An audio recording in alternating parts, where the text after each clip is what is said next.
Olá, pessoal. Bom dia a todos novamente. Sou o professor Celso Araújo Fontes. Esse é o nosso curso de IA e processamento de linguagem natural. E essa é a nossa segunda aula, tá? Bem, vamos lá. Sim. Na nossa primeira aula, né, nós estudamos, né, nós vimos um pouco na verdade, bastante, né, da parte conceitual, o que que é inteligência artificial, o que que é aprendizado de máquina, os tipos de aprendizado de máquina. Aí, dentro do aprendizado de máquina, a gente começou a ver a- as diferentes tarefas que a gente pode aplicar nos diferentes tipos de aprendizado de máquina e por aí vai, certo? Vimos um pouco da história da inteligência artificial também, de como é que chegou até aonde chegou, né? E hoje a gente vai começar a usar a primeira ou as primeiras, né? Dependendo do tempo, de como a gente for, como a aula for se desenrolando, técnicas de aprendizado supervisionado, tá? E a primeira técnica, então assim, aqui tem uma lista, né, das principais, tá? Regressão linear, regressão logística, árvore de decisão, naive Bayes, máquina de suporte a vetor, florestas aleatórias, bushing, redes neurais. Então hoje a gente vai começar com regressão linear, tá? Vamos lá. Vou tomar um golinho aqui do café.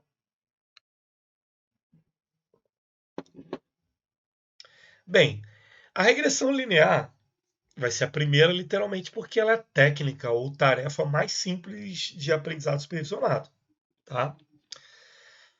Ela é considerada simples porque ela assume a relação entre uma variável dependente y e as variáveis independentes x, tá? E essa relação ela é linear. E como é que a gente tenta encontrar assim essa relação? Através de uma equação que vai tentar representar essa relação entre esse conjunto, tá? De valores que a gente vai chamar de variável dependente e as independentes que são a x, tá? A regressão linear é uma técnica de aprendizado muito simples, né? Mas sua simplicidade pode ser vantagem em alguns casos, pois permite a interpretação fácil de resultados e ela sim é ridiculamente fácil de treinar, tá? Então a equação não é tão grande assim. Além disso, ela é versátil, pode ser usada em diferentes problemas de previsão e, e até algumas situações categóricas, não de classificação, mas de categorização, tá? Classificação, regressão linear não serve, beleza? No entanto, é importante destacar que a regressão linear pode não ser a técnica mais adequada em todos os casos, é óbvio. Em problemas que envolvem relações não lineares entre as variáveis, a regressão linear ela pode não ter performance adequada, a gente vai ver isso. E é necessário usar técnicas mais avançadas, como a seguinte, né, que seria a regressão logística, ou uma bem mais avançada que a rede neural. Tá? Bem, vamos lá. Deixa eu ver se está gravando aqui direitinho. Tá gravando aqui direitinho, beleza. Bem, vamos começar com o nosso primeiro exemplo de regressão linear, mas antes eu quero mostrar aqui a fórmula em si para vocês, tá? Deixa eu colocar aqui em tela cheia para poder ficar melhor aqui a visualização. Então, a fórmula é o seguinte, a fórmula é essa terceira parte aqui, tá? Que é a interseção, né, o eixo da reta, ela vai ser a, a multiplicação vai ser a inclinação multiplicada pelo valor que a gente vai querer fazer a predição, somado ao que a gente achou de Esse m vai ser o coeficiente angular, tá? Vai ser o ângulo da reta, né? A inclinação, né? Se a- Normalmente a reta ali ela vai ficar ali meio que em 45, normalmente, tá? Multiplicado pelo valor que a gente quer fazer a predição, que aí começa assim que a gente pode chamar de aprendizado de máquina em si, né? A gente quer a gente quer que a máquina seja capaz dela, no caso aqui, aprendizado é supervisionado, então a gente vai passar os valores para ela para poder, através daqueles valores, ela poder sozinha fazer uma predição, né? E o valor da predição vai ser esse x, tá? Somado ao que a gente chama do coeficiente linear, que vai ser a interseção nessa, nessa reta, nesse eixo y, tá? Essa interseção é esse valor b. O m vai ser calculado com essa equação aqui, tá? Você vai ver aqui que é n vezes o somatório de x, y, menos o somatório de x, vezes o somatório de y, sobre n, o somatório de x sobre x ao quadrado, menos o somatório de x, só que aí pega o resultado do somatório de x e põe ele ao quadrado. Enquanto b vai ser o somatório de y menos m vezes o somatório de x sobre n, tá? A gente vai fazer isso aqui tudinho primeiro na mão, usando Python, tá? E aí, antes mesmo de já começar a fazer aqui no Python, vou só fazer assim um review rápido de coisas de alguns recursos que a gente vai usar aqui no Python. Beleza? Vamos lá. Bem, eu vou usar aqui o Tony por enquanto. Ele é muito simples. Ele é muito simples, mas vai ser o suficiente para gente usar aqui no momento, tá?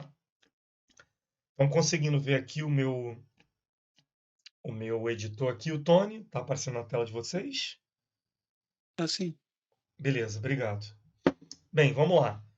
Um dos recursos que eu quero mostrar para vocês é o seguinte, tá? Porque eu confesso que eu não lembro de cabeça se eu cheguei a ensinar isso no curso de programação para advogados lá, que acabou sendo o meu curso de Python, tá?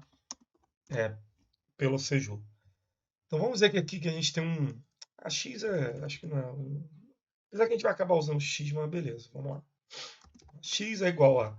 Eu vou colocar aqui 10, 20, 30, 40, 50. Tá?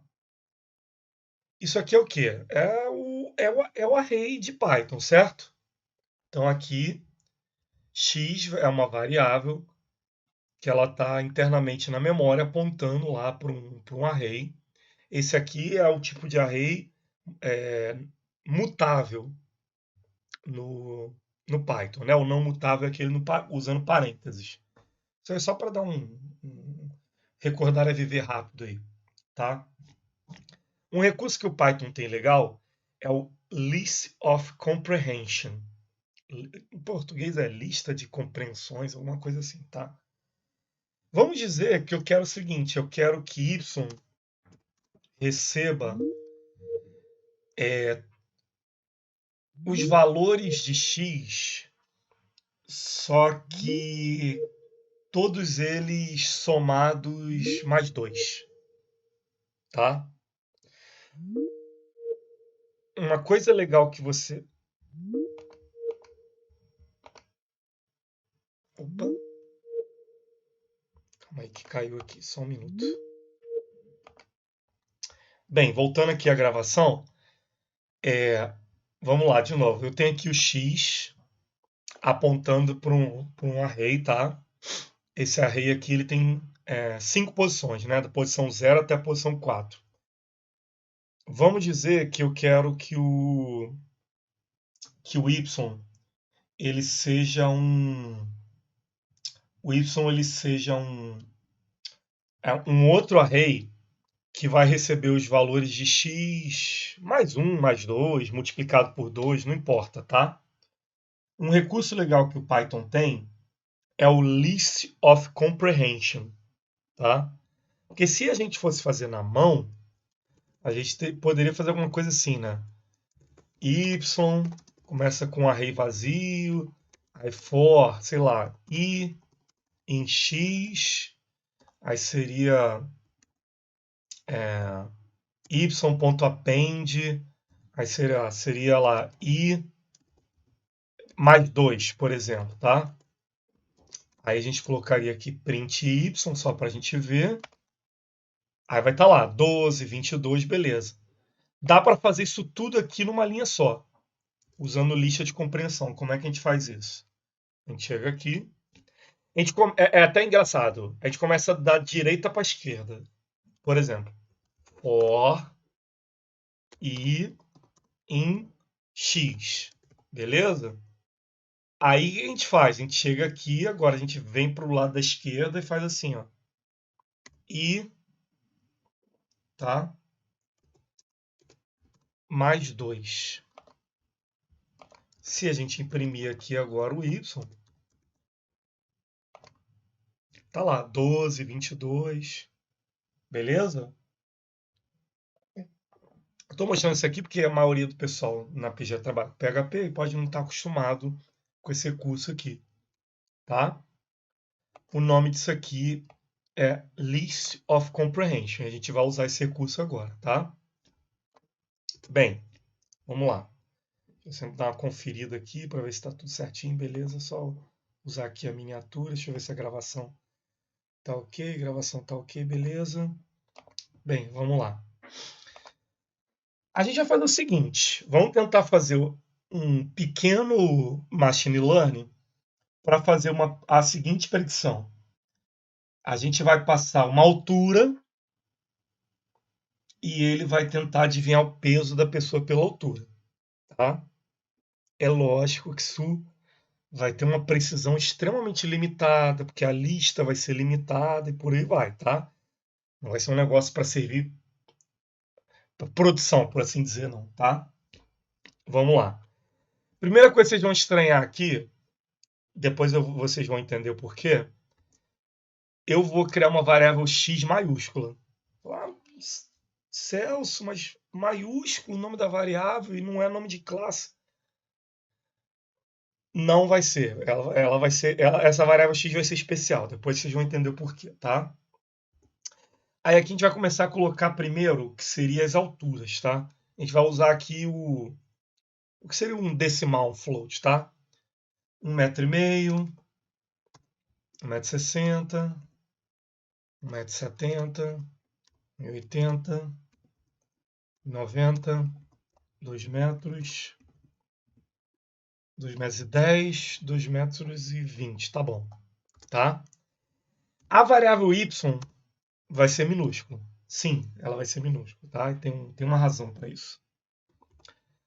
Aí vai ser assim, ó, 60 quilos, 62, 64, 66, 68, 70, Olha a 72. gordofobia, hein? Tá todo mundo magrinho aí, hein? É, é só uma suposição, moça. É só uma suposição. Aí, beleza, tá?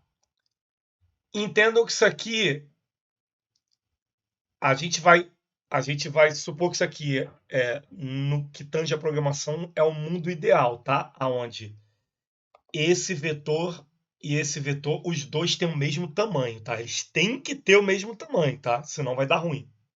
Beleza?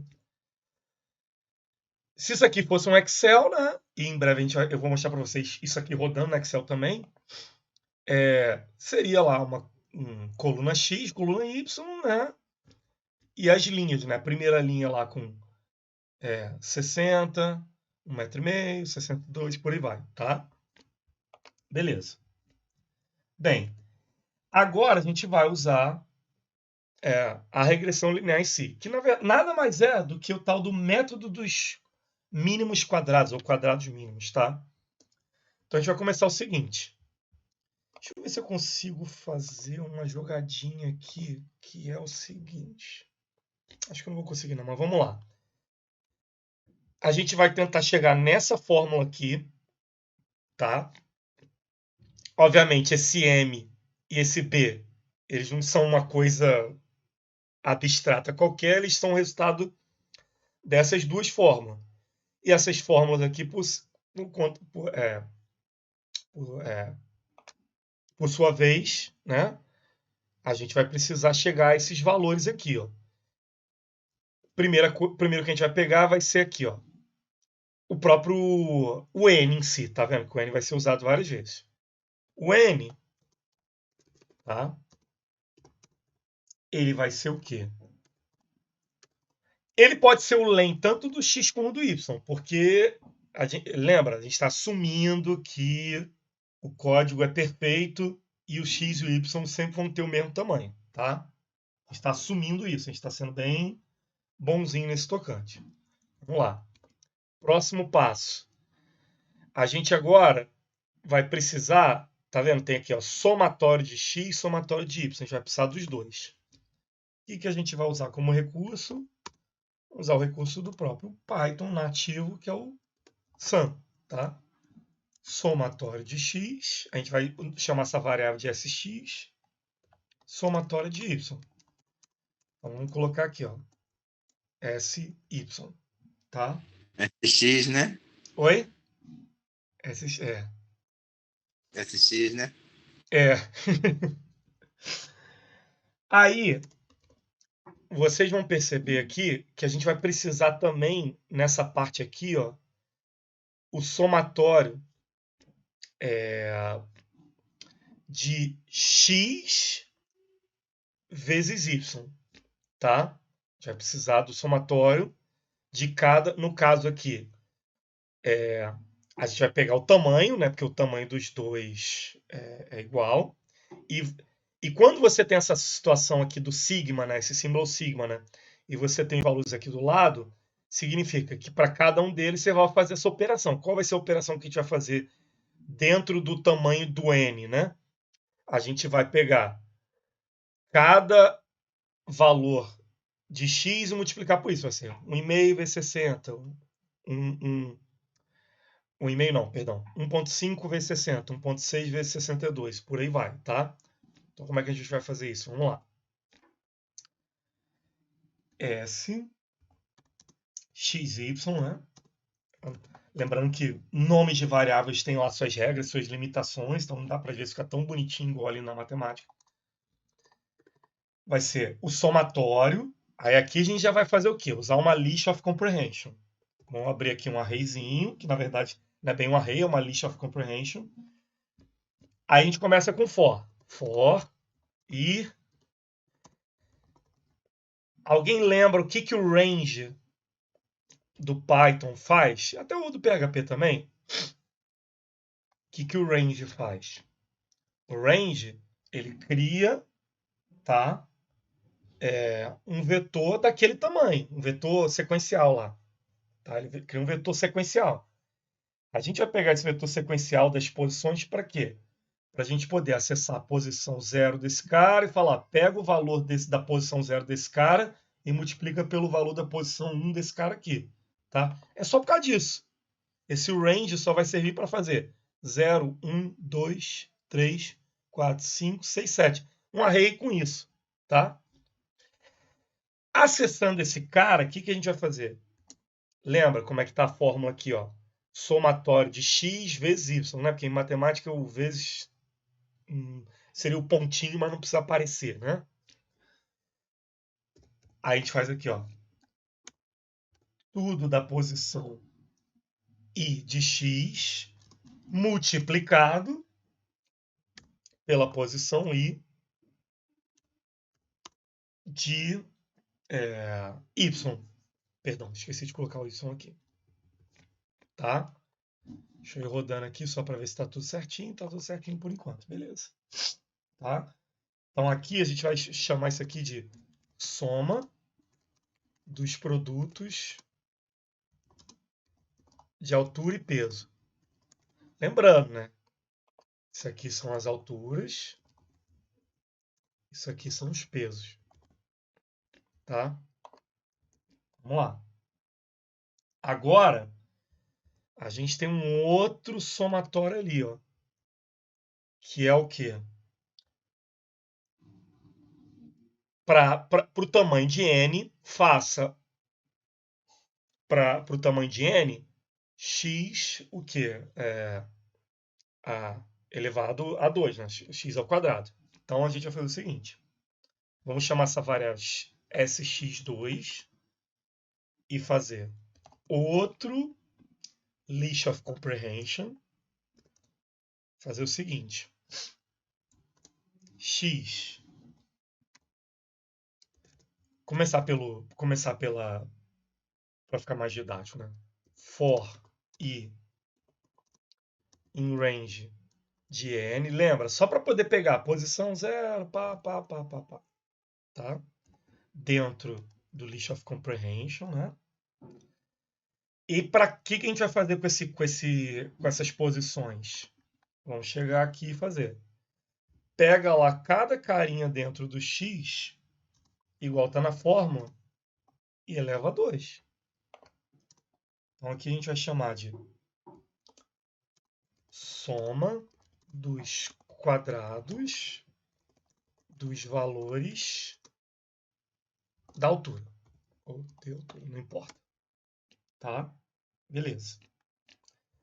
Bem, a gente já tem algumas variáveis. Vamos começar pelo m, tá? Que ele vai precisar daqui desse somatório, x, y a gente já tem, subtrair pelo somatório de x vezes, né, que não precisa aparecer, né, nessas fórmulas, não precisa aparecer o pontinho, mas a gente que está vendo, o somatório de y, dividido por n vezes somatório de x ao quadrado menos o somatório de x elevado a 2. Então, vamos lá. M é igual a... A gente já começava a usar, né, para poder ele usar a mesma ordem da fórmula, né, para ele fazer a ordem dos fatores no cálculo. N vezes somatório de x vezes y menos somatório de x vezes somatório de y dividido por n vezes o somatório de x ao quadrado menos somatório de x. Aí lembra, lá está separado. Você pega o somatório, aí você pega aquele somatório de x e para ele o resultado dele você eleva ao quadrado, tá? Isso aqui vai ser o quê? A inclinação. A gente vai ver isso desenhado, tá? A gente vai ver isso desenhado depois usando o Matplotlib. Bem, agora a gente vai calcular o quê? A interseção. Somatório de y menos aquele m que a gente acabou de fazer toda aquela fórmula vezes o somatório de x dividido por n. Tá? Vamos lá. B igual a somatório de y, porque ele também vai ser, no final, a ordem aqui da divisão tanto faz, tá? Então não tem problema você calcular dessa maneira aqui. Vai dar no mesmo, tá? Se quiser depois fazer, não, quero fazer diferente, no final dividir tudo por n, né? Fica à vontade. Vezes somatório de x dividido por n. Isso aqui vai ser a interseção, tá? Aí, Esse tipo de machine learning, nessa abordagem que a gente está fazendo aqui, ela acaba se encaixando naquele tipo de modelo que o modelo em si é a fórmula, tá? O modelo em si é a fórmula. Só que essa fórmula, obviamente, ela depende de valores do treinamento. Quais são os valores de treinamento que a gente começou com eles? Uma relação, né, de valores dependentes e independentes, que foi a questão do peso e da altura. Aí agora sim a gente vai poder fazer o quê? Esse y vai ser o quê? M vezes x mais b. O x vai ser o quê? Uma altura qualquer que a gente vai querer passar para ele retornar para a gente o peso predito, por assim dizer, tá? Então a gente vai criar aqui uma função para representar essa fórmula dinâmica, por assim dizer. Predict peso, tá? A altura vai ser o nosso x, tá? A altura vai ser o nosso x aqui.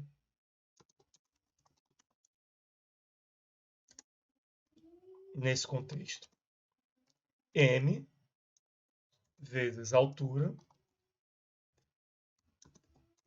mais B. Tá? Aqui, ó. Beleza? Deixa eu rodar aqui para ver se está tudo certinho. Esqueci dos 2 pontos. Uma LED, né, moção? E aí, agora a gente pode dar fórmula. Vamos lá. Print predict peso. Por exemplo, 2,30 m, sei lá, Shaquille O'Neal, alguém assim, desse nível dele. Tá? E a gente roda.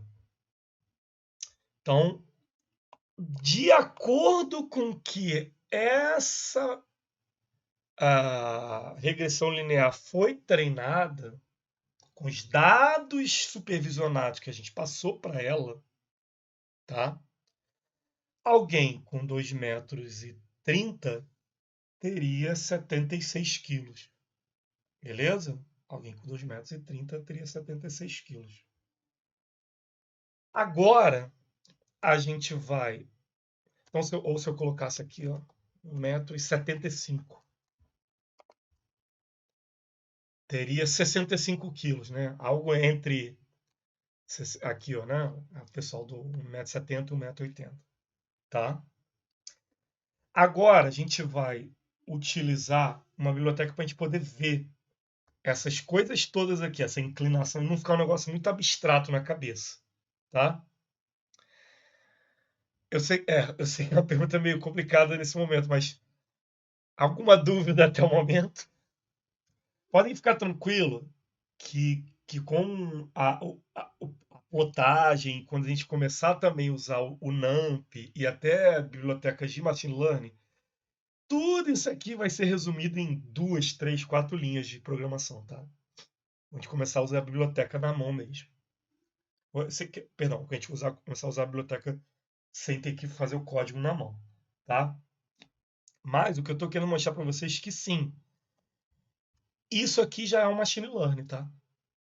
Isso aqui já é um machine learning, já é um aprendizado de máquina. Ah, Celso, mas isso aqui está muito irreal. Beleza, a gente poderia passar aqui uma lista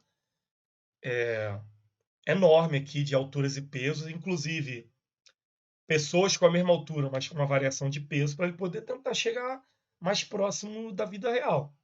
É lógico que o ideal seria limitar numa situação assim, alturas e pesos de pessoas de um determinado bairro, alguma coisa assim, devido às próprias limitações da natureza da regressão linear, tá? Mas vocês ainda vão fazer uns exercícios hoje com dados, uma quantidade mais relevante, bom? Mas vamos lá. Bem, para a gente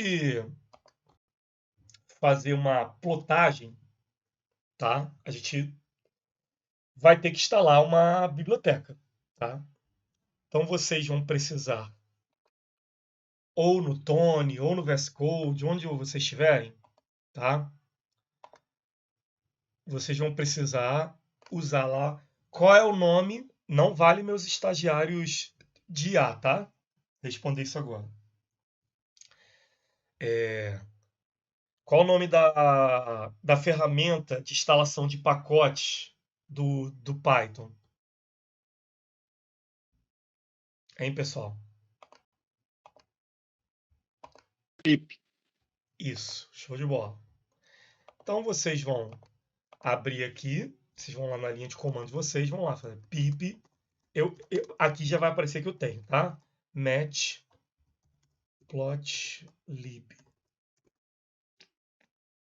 Tá? E vocês vão fazer a instalação dessa biblioteca aqui agora, tá? Eu já tenho, ele está aparecendo aqui para mim que eu já tenho. Beleza? Todo mundo vai instalar. Enquanto vai instalando, eu vou comentando aqui um pouco por alto sobre ela, tá? O Matplotlib, ela é uma biblioteca de visualização de dados em Python bastante utilizada, tá? A mais utilizada, diga-se de passagem. Ela fornece uma maneira flexível para criar diversos tipos de gráficos, tá? Gráficos e visualizações a partir de dados. E com o Matplotlib é possível criar visualizações estáticas, interativas, que o cara pode ir lá com o mouse e dar zoom e fazer um monte de coisa. Dá para ter animação, dá para ter gráficos com animação também. É bem legal, é bem legal. Pensa que seria o equivalente a você ter aqueles recursos de gráfico do próprio Excel, tá? Então, vamos começar. O nosso curso vai ter muito disso, tá? A gente vai entrar numa determinada biblioteca, ver um pouco de recurso dela e voltar para a parte de machine learning, tá? Essa é a abordagem que eu consegui bolar, tá? Espero que não fique ruim para vocês, tá? Vamos lá. Vou deixar aqui o código. Vou abrir mais uma abinha aqui. E aí é o seguinte, como é que a gente usa o Matplotlib? Import Matplotlib ponto pyplot, né, um módulo específico. Aí aqui vocês vão ter que começar a se acostumar com uma seguinte coisa. O Python, essas bibliotecas são muito populares, como todas as que a gente vai usar durante o curso. Acabou assim tendo a galera acabou criando um padrão de alias para determinados módulos e classes. E a gente vai seguir esse padrão do Python para poder ficar mais maleável até quando vocês forem procurar exemplos na internet ou qualquer coisa, tá? Código pronto. Porque todo mundo vai seguir esse padrão e aí a gente se tentar desviar dele vai ser difícil. Então, por exemplo, toda vez que vocês encontrarem alguém usando o Matplotlib, esse módulo, o pyplot, eles não vão simplesmente fazer isso aqui. Eles vão dar um alias. E o alias vai ser esse aqui, ó, PLT. Tá? Isso é um padrão que a galera criou. É bom seguir para a gente não ficar fora do trend, por assim dizer. Tá? Então aqui, por exemplo, ó, um X e um Y qualquer. 1, 2, 3, 4, 5. Y. 2, 4, 6, 8 e 10, tá? A gente usa esse módulo, né, ou essa classe, por assim dizer, ela tem um método chamado plot, um método ou função chamada plot, tá? Esse aqui pode passar os eixos, aqui, ó, x e y. Você pode dar uma label para eles, então aqui, por exemplo, plt xlabel, aí você dá uma string aqui, por exemplo, eixo x. Você chama aqui o Y label, né? Eixo Y. Pode dar um titlezinho, né, para o gráfico, que é a PLT usando o método title. Gráfico de linha, que é o que a gente usou o default ali do plot. Se você rodar o código, tá? Ele vai ficar aqui rodando e vai terminar, não vai fazer nada. Você precisa chamar o método show, senão não vai aparecer. Quando você chamar o método show, aí sim ele vai plotar aqui na tela, tá? Aqui, ó. O eixo X, ó, indo de 1 a 5, e o eixo Y começando de 2 indo até 10, tá? Aí ele mesmo já vem com algumas ferramentas nativas dele aqui para você dar zoom e tal. E você pode clicar aqui no Save e já salvar como PNG ou como outros formatos aqui. Eu acho bem legal. Ele, por default, ele já vem com essas coisinhas aqui bacanas, tá? Beleza? Bem, outra situação que a gente poderia fazer. Vamos lá. Vamos trocar esse aqui por um gráfico de dispersão agora. A gente vai trocar o método plot pelo método scatter. Vamos passar o x e y, tá? Sem problema nenhum. Só que passar outros parâmetros. Lembra, Python, igual PHP 8, tem aquele recurso de parâmetros nomeados, que não importa a ordem que você passa os parâmetros. Aqui eu usei a ordem, x, y, mas aqui eu posso começar a chamar os parâmetros pelo nome. Tá vendo? Ele tem uma pancalhada de parâmetros. Então aqui eu vou usar o parâmetro color, vou usar aqui em forma de string red, e o estilo do marcador, marker. Aqui, ó, o ozinho, a bolinha, tá?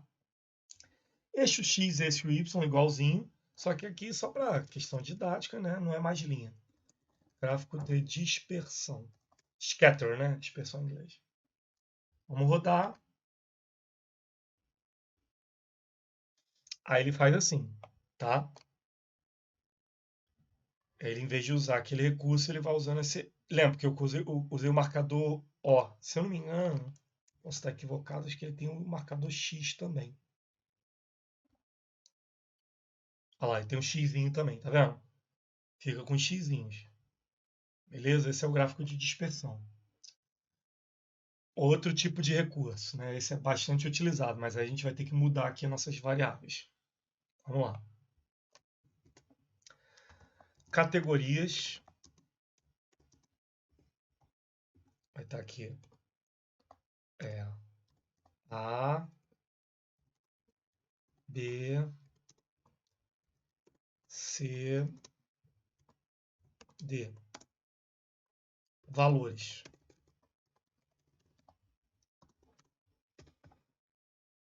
10, 30, 20 e 25. Tá? A gente chega aqui. PLT, que a gente importou lá em cima, só que a gente vai usar o método bar. Aí a gente passa aqui. Categorias, como sendo X. E o que seria a parte de altura, né? Vai ser o valores. Tá? A gente usa de novo aquelas X-label e o X-label. Só que aqui o nome vai ser categorias. E aqui vai ser o valores. Tá? O title vai ser gráfico de barras, porque a gente usa o método bar. E lógico, né? Tem que usar o método que? Show, para mostrar. Então, se a gente rodar aqui. Vendo? Aqui, ó. As categorias A, B, C e D. E os valores, ó. A10, D30. Obviamente, tá? A gente tem outros parâmetros aqui para dizer cor e por aí vai, tá? Vamos agora ver um outro tipo. Agora a gente vai usar o gráfico de pizza. Vamos lá.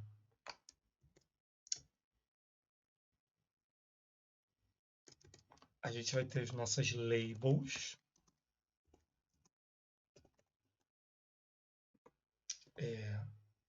Maçãs, bananas, laranjas e uvas, tá? Eu vou chamar aqui de size, né? Tamanhos, tá? Aí teria aqui 30, 25, 20 e 15. E eu vou chamar aqui de cores, tá? Para ter as cores. Cada fatia da pizza tem uma cor diferente. As cores têm que ser em inglês, tá? Você não pode aqui inventar porque ele vai ler. Parecido com aquele red lá que a gente usou na linha. Você não pode colocar aqui em português, não. Yellow, orange, purple. Na documentação tem lá as cores que ele suporta, tá? PLT, que a gente já importou e apelidou. Método pie, né? Torta, né? Sizes vai ser o nosso eixo X. As labels vai receber o array que a gente chama de labels. E as cores vai receber o array que a gente chamou de cores, tá? Beleza. Mais um parâmetrozinho, tá? Esse parâmetro ele vai ser o quê? Ele vai ser a formatação, como é que ele vai lidar com esse valor numérico na hora dele dividir. Lembra que aqui ele vai ter que fazer uma divisão. Então a gente vai passar o seguinte aqui. Uma string, tá? De formatação vai ser %1.1 float %%. Tá? Isso aqui é aquela mesma regra que a gente usa quando a gente formata string que tem float, tá? Beleza. plt.title, o nomezinho, né, que fica em cima, gráfico de pizza. O eixo, a gente tem que dizer o tipo do eixo aqui, tá? A gente vai colocar aqui o tipo equal. E a gente mostra.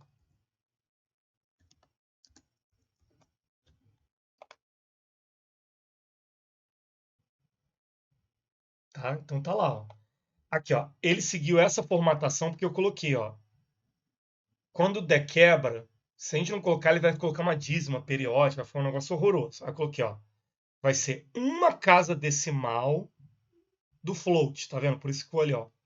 Porcento, 1.1 float. Porcento. Esse segundo porcento é o quê? Para ter o porcento escrito aqui do lado, tá? O caractere porcento. Então ficou aqui, ó. Maçã ficou com 33.3, banana 27.8, laranja 22.2 e uva 16.7. Beleza? Tá aqui, ó, o title aqui, ó, gráfico de pizza. E as cores que a gente foi colocando, ó. Vermelho, amarelo, laranja e roxo. Beleza? Bem, temos mais recursos. Vamos lá. Agora a gente vai usar aqui o recurso de fazer a grid, tá? Usando o Matplotlib. Vamos lá. Meses. Fazer um gráfico um pouco mais avançado. Janeiro, fevereiro,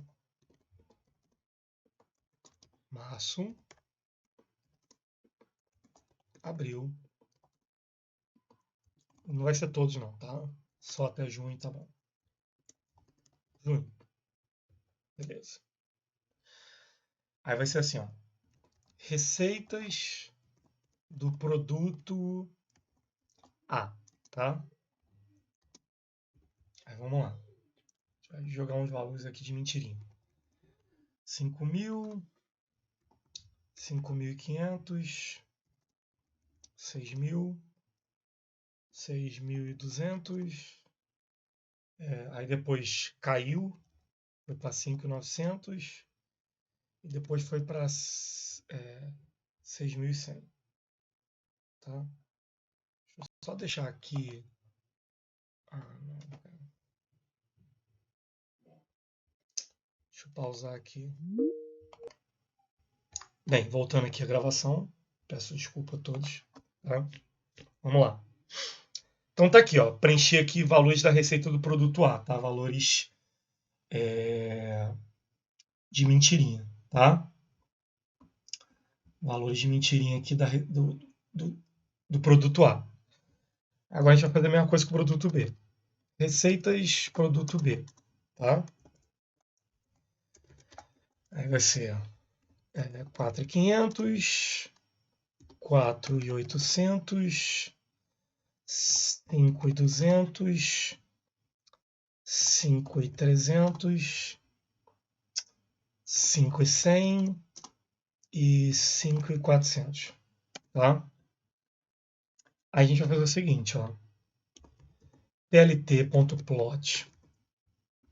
Vamos plotar primeiro os do produto A. Meses, receitas produto A. Aqui vai ter o label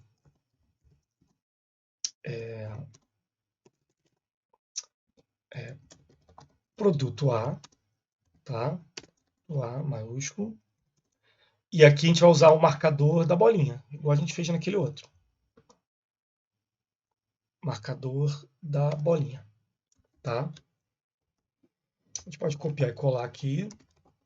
Vai ser a mesma coisa, os mesmos meses, só que para o produto B. O nome aqui é produto B. E aqui vai ser um marcador chamado S, tá? Vocês vão ver o que ele vai fazer.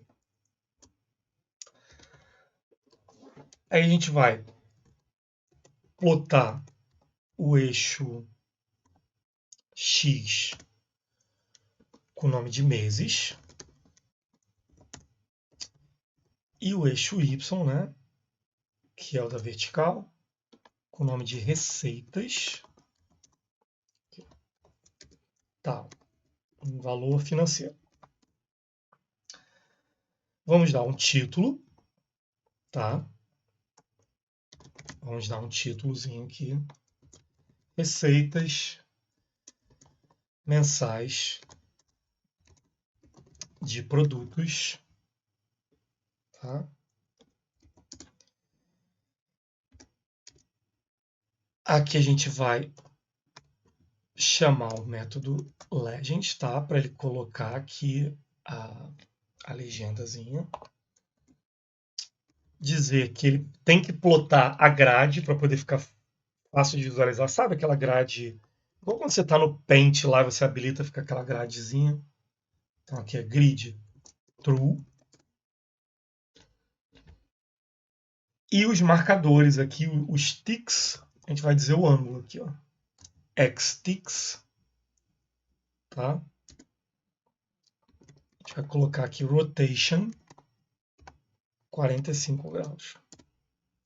E vamos pedir para botar. Show, né?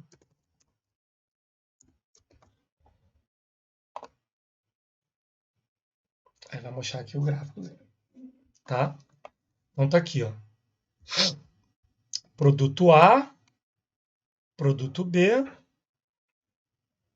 ficou sendo meses, né, como X, a receita como Y.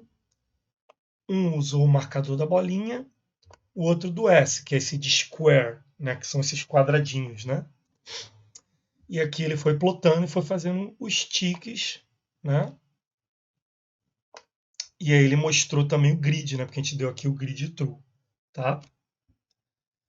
E aqui por último, um outro tipo de gráfico mais avançadozinho, que é o histograma, né?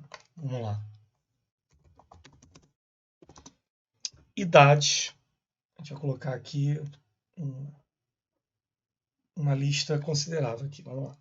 28, 34, 22, 45, 56, 38, 29, 40, 52, 31, 25, 49, 33, 41. Acho que tá bom já tá bom já. A gente faz o seguinte, ó. plt.ist, tá? Idade. A gente usa aqui um parâmetro chamado bins, tá? Vai ser de 10. Vai ser de 10 em 10. A cor vai ser azul, tá? A cor vai ser azul. E aí vai ter uma pequena transparência aqui, alfa, uma pequena transparência aqui de 0.7, tá? Vamos lá. O X-Label, né, que vai ser aquela legendazinha embaixo, vai ser aqui, idade.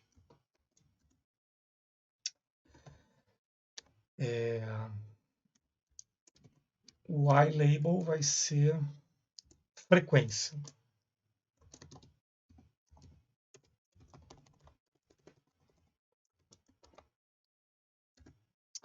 O título vai ser distribuição da idade. Vamos colocar o grid. True. E vamos plotar, né? Show.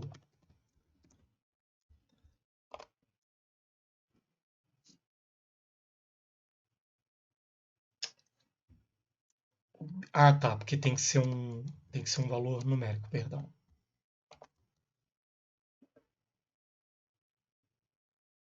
Tá? Aí ele vai fazendo aquele histogramazinho, tá? Aquele gráfico que ele vai preenchendo e ele vai mostrando aqui a frequência, né? Porque vai tendo valores repetidos, aí vão mostrando aqui a frequência de idade.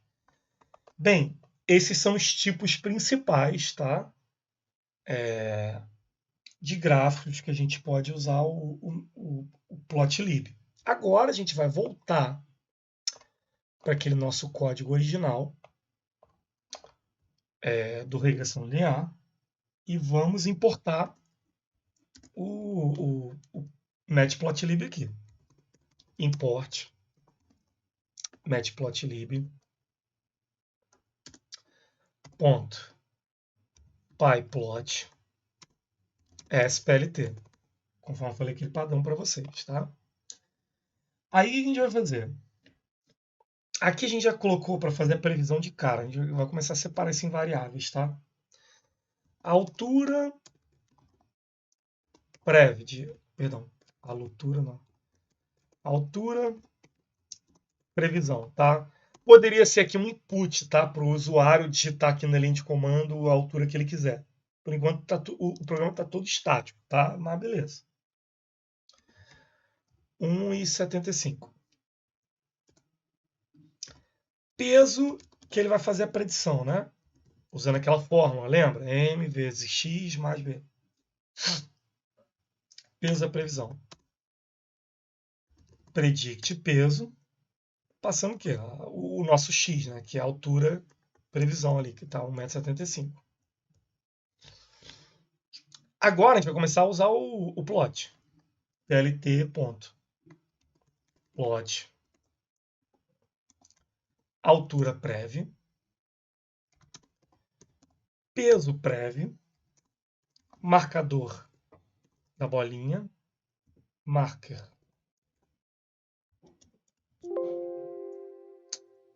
da bolinha.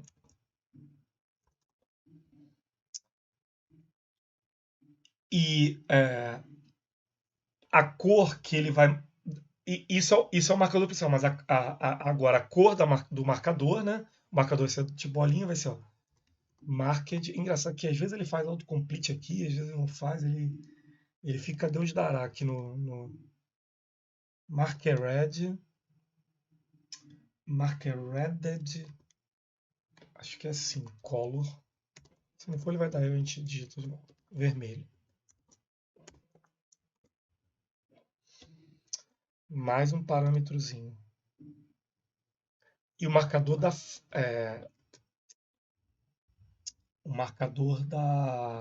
porque esse marcador vai ser o marcador da borda. E o outro marcador que a gente vai colocar, outra cor que a gente vai colocar é a cor de dentro da bolinha. Tá?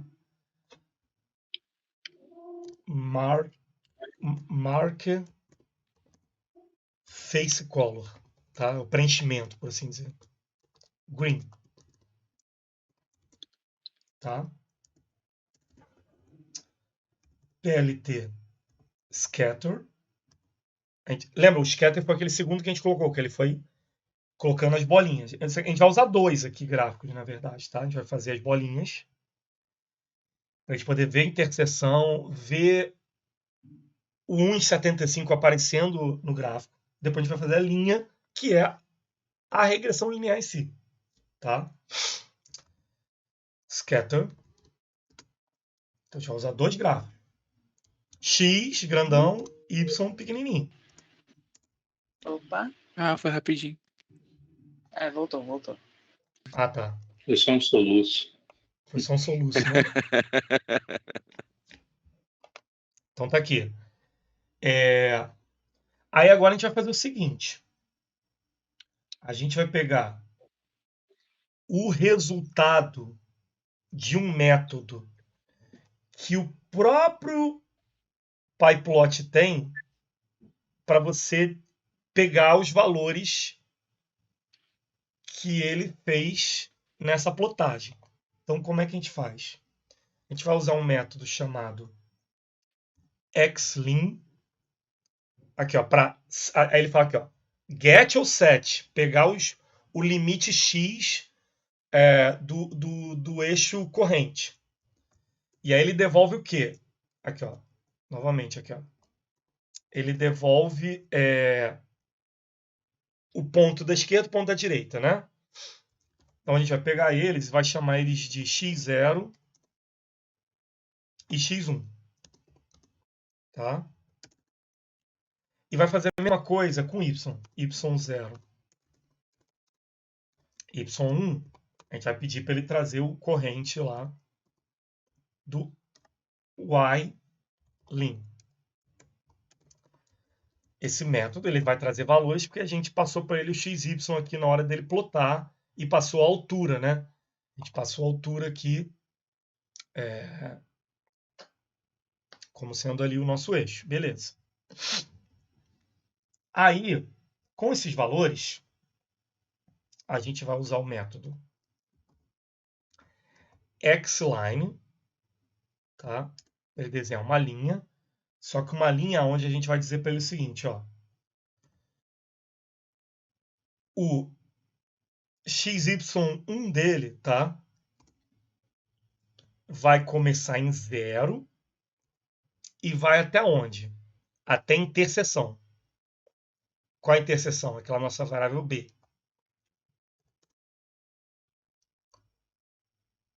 Como é que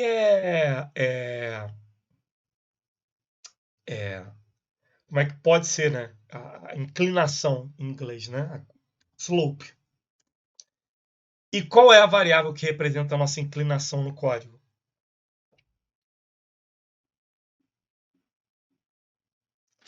Caiu a internet de novo? Não, é M. Isso. Vamos falar para ele usar um estilo de linha, tá? Estilo de linha tracejado. A cor, a gente pode passar ela aqui também no Hexa, se eu não me engano. Tá? Vamos pedir para plotar agora um novo xlim, porque aqui é um segundo gráfico que a gente está fazendo. Lembra? O xlim serve para dar get ou para dar set. A gente usou o xlim e o yslim do primeiro gráfico. Agora a gente está plotando um outro gráfico. O primeiro é o scatter, o segundo é esse xline, para desenhar uma linha. Então a gente vai dizer que agora é o x0 e o y1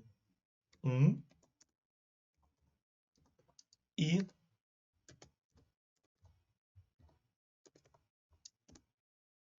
o y0 e o y1.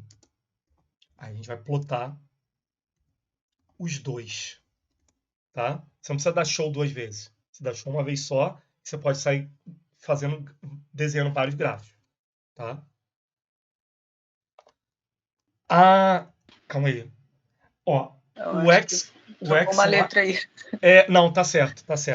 Aqui, ó, eu É errei. isso mesmo? Perdão, deixa eu consertar aqui. O eixo X, obviamente, é X e X. O Y foi uma leve, né? Quem nunca, né, moça? Ah, acontece. Ih, rapaz. Cuidado com esse negócio aí, rapaz. Pronto. Consertado aqui. Bem, tá aqui, ó. Vamos lá. Agora a gente vai devagarzinho. Agora a gente vai poder fazer devagarzinho. Vou mostrar aqui direto no slide, que está um do lado do outro. Eu acho que vai ficar mais fácil, né? A gente olhar aqui um do lado do outro aqui. Eu realmente vou ter que tirar aqui o chat, infelizmente. Vamos lá. Então, olha só.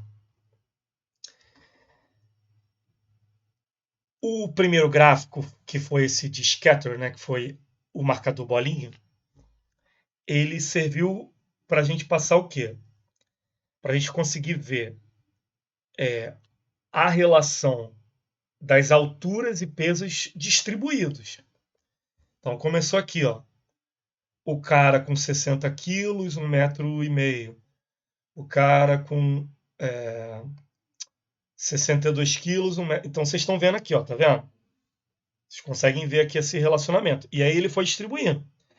Se a gente colocar aqui mais um cara aqui no meio, aqui, por exemplo, sei lá, entre os 64 e 65, vai aparecer mais uma bolinha aqui, tá? Vai aparecer mais uma bolinha aqui. E aí, o que acontece? Eu usei esse gráfico aqui para a gente poder ver esse relacionamento do que a gente chama de features e labels que a gente usou para treinar. E a regressão linear em si, né? A regressão linear em si, para poder fazer ela na linha, não seria passar literalmente a fórmula, tá? Como é que a gente fez? Eu peguei primeiro, eu peguei o resultado da fórmula, que é o peso predito, né? Que para o cara, de acordo com os dados que a gente treinou, para o cara que tem 1,75 m, né? Ele vai chegar aqui, né? Ele vai estar aqui. Então, o primeiro gráfico aqui, ó, eu usei e falei, olha, coloca a borda vermelha e o fundo verde. Então, o cara ficou aqui. Mas o eixo mesmo da inclinação para a gente poder ver o M em si, eu usei um outro gráfico, foi esse gráfico tracejado, e falei, olha, o teu X com Y, ele vai começar de zero, para poder ele começar aqui do cantinho, certo? E ele vai até onde? Vai até onde eu passei aqui para ele, ó. Pego o X1 daquele que ele já tinha feito, isso é o máximo, e pega o Y1, que é até onde ele tinha feito o plot máximo das bolinhas. E aí ele foi, e o slope, isso é, o ângulo da regressão linear ficou sendo esse aqui. Então, com esses dois gráficos, a gente consegue literalmente ver a regressão linear aqui. Dá para fazer isso no Excel? Dá, tá? Dá para fazer isso no Excel também. Quer ver, ó? Vamos lá. A gente abre aqui o Excel. Original, tá? É original, hein? Paguei. É um benefício, né, moça? Então aqui, por exemplo, tá? A gente poderia ter alguma coisa assim, né? X e Y, tá? Apesar que, por incrível que pareça, vamos lá. No Excel acho que faz mais sentido Y e X aqui, mas beleza. Vamos lá. A gente poderia simplificar aqui um pouco, colocar 60. Aqui eu vou colocar, em vez de ser altura, vai ser uma outra coisa qualquer, tá? Só para eu não ter que formatar aqui negócio de número com casa decimal, é que isso é muito chato com isso. Muito chato mesmo. Então 60 vai ser 1, 62 vai ser 2, 63 vai ser 3, 64 vai ser 4. Negócio bem bobão mesmo, tá? 5.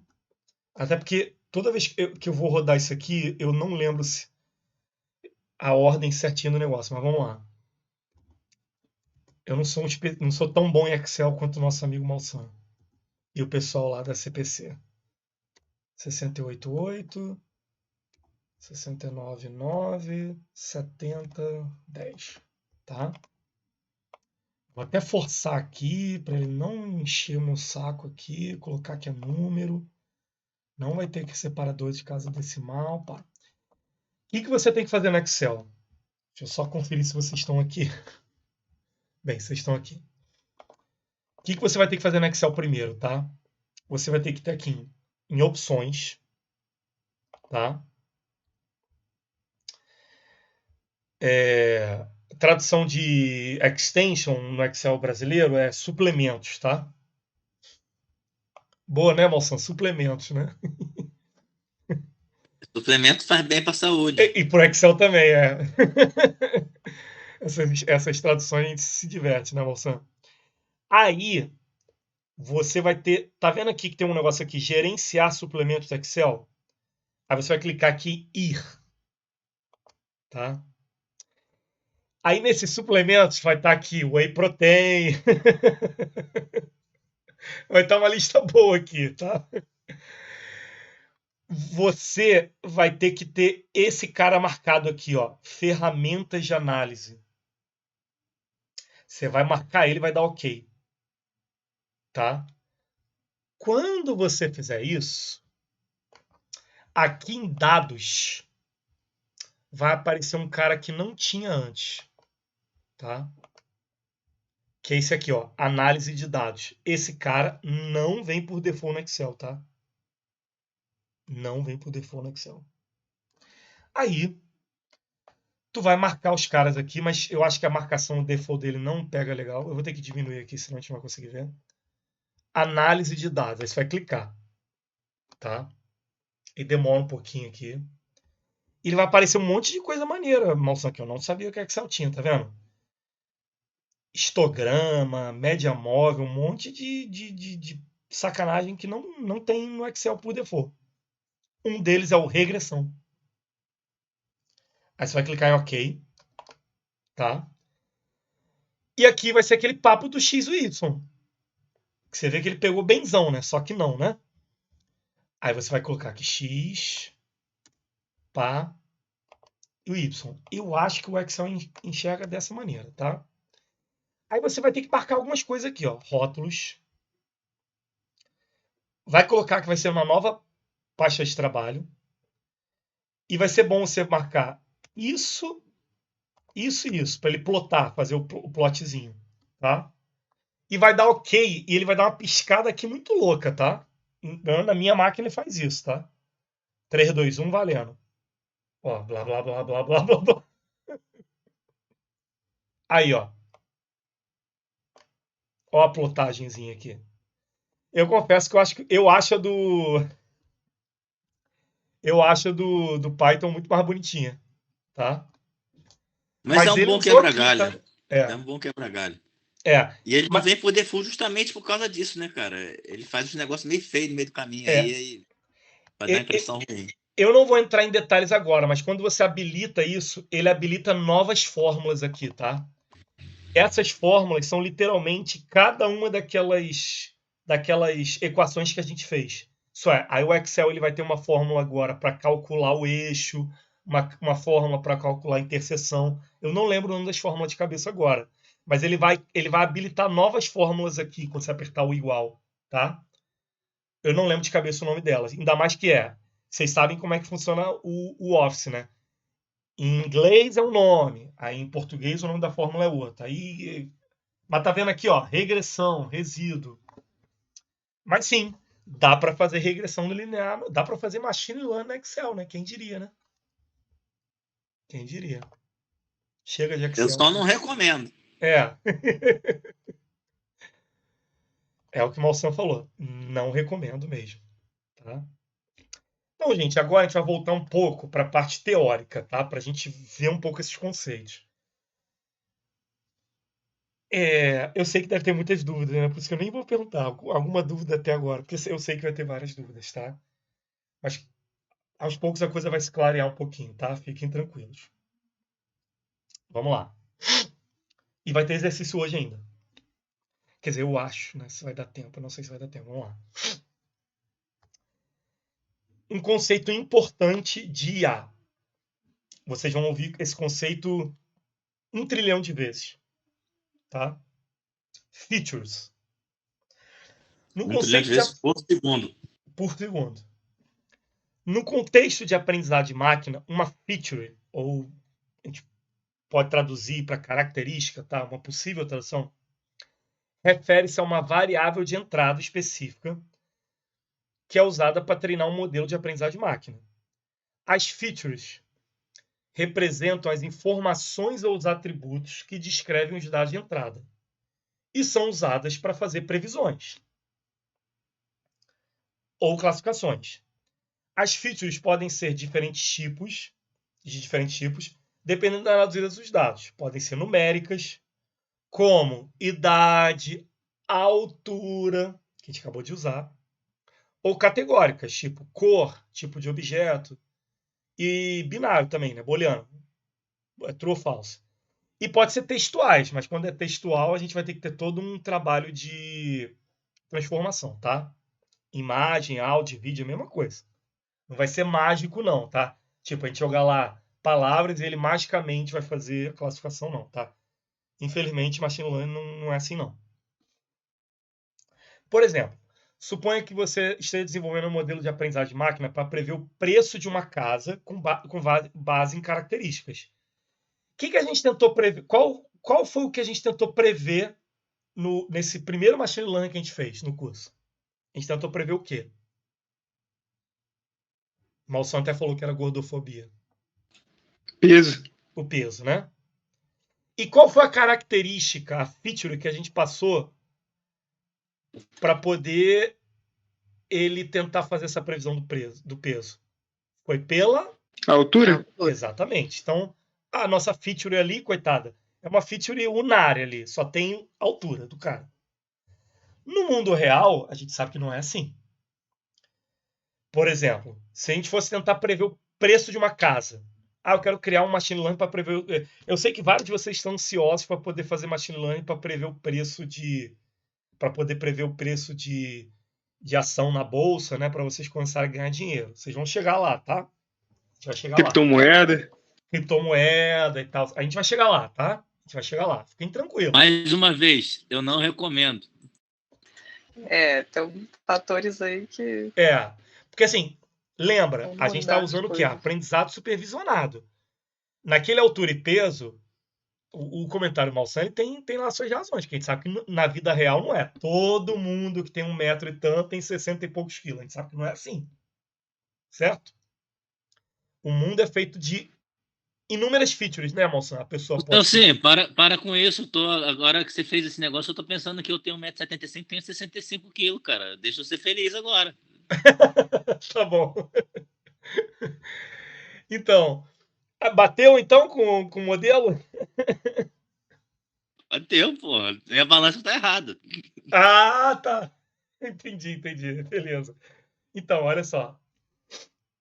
a gente sabe que tem várias características. E quanto mais características você tiver do mundo real e você treinar o seu machine learning, melhor vai ser a sua taxa de acerto. Celso, tem como a gente medir a taxa de acerto de um machine learning? Tem. E tem como a gente medir antes mesmo de a gente fazer predição com dados novos. A gente vai aprender isso também, tá? Isso faz parte da ciência de dados. O pessoal da minha assessoria já está acostumado, né? Yuli, Wallace, Felipe, que a gente fica vendo lá, o Space, na hora que a gente põe ele para treinar, ele fica mostrando a acurácia dele. Aí, às vezes, os meus estagiários e a Yuli, eles ficam um pouco tristes quando a acurácia fica bem baixa. Eles ficam chateados lá. Mas a gente vai chegar nesse nível também, tá? A gente vai aprender as técnicas, as fórmulas também, tá? Bem, voltando aqui, deixa eu ver se vocês estão aqui comigo. Voltando aqui à questão das features, a gente pode ter várias características, tá? Então, por exemplo, para preço de casa, Celso, quero criar um machine learning para poder eu especular na área imobiliária, né, moça? Eu ser um especulador na área imobiliária. Então, se você tiver um bom dataset lá, que você tenha número de quartos, tamanho do terreno, localização, idade da construção, número de banheiro por aí, e você tiver, por um treinamento supervisionado, você tiver o histórico do preço de cada casa com essas características, você pode ter um bom machine learning para fazer predição, sim, tá? Numa situação dessa. Então, essas seriam as features. E o valor que a gente quer prever é o valor da casa. A escolha correta das features é crucial para o desempenho do modelo. Características relevantes e informativas podem ajudar o modelo a encontrar padrões nos dados e fazer previsões mais precisas. Por outro lado, características irrelevantes e redundantes podem introduzir ruído, sim, isso é chato, e dificultar a aprendizado do modelo. Você entulhar demais, fazer o teu X ter coisa demais, você pode colocar ruído e a máquina ficar enviesada, que é o bias, tá? Sim, cara, a vida de um analista de ciência de dados é uma vida complicada, porque lembra que a gente conversou na aula passada que a gente tem a programação, a gente tem a programação imperativa e a gente tem a aprendizagem de dados. A aprendizagem de dados, vocês perceberam que o peso do cara pelaquela altura em 75, eu fiz um if. Teve algum if ali para determinar? If maior que, menor que, alguma coisa assim? Não, né? Foi o quê? Um modelo matemático que determinou o peso do cara. Então, quando a gente começar a usar coisas mais complexas, começa a ficar um pouco caixa preta. E aí, não vai depender de você ser um bom programador. Vai depender de você ter um bom modelo, um bom dataset de treinamento. E você que é programador, você começa a ter que mudar um pouco sua forma de pensar as coisas. Porque num programa tradicional, programa imperativo, você sabe, cara, tá dando erro aqui nessa fórmula aqui porque eu esqueci de fazer um negócio aqui. Esqueci de fazer um if aqui, alguma coisa. Às vezes o resultado ruim do teu machine learning é porque você treinou com poucos dados ou você usou o modelo de classificação errado. Então, assim, é muita tentativa e erro. O pessoal que tá trabalhando comigo nessa assessoria sabe como é que é, né, galera? Sabe que não é fácil. É treinar, retreinar, refazer de novo, avaliar, e aí viu que tá errado, tira coisa, põe coisa. É uma vida que não é fácil, não, tá? Mas Eu que o diga. e aí a Yuli tá dizendo. Mas quando a gente consegue os resultados, a gente vai conseguindo os resultados legais, é bem gratificante, né, Yuli?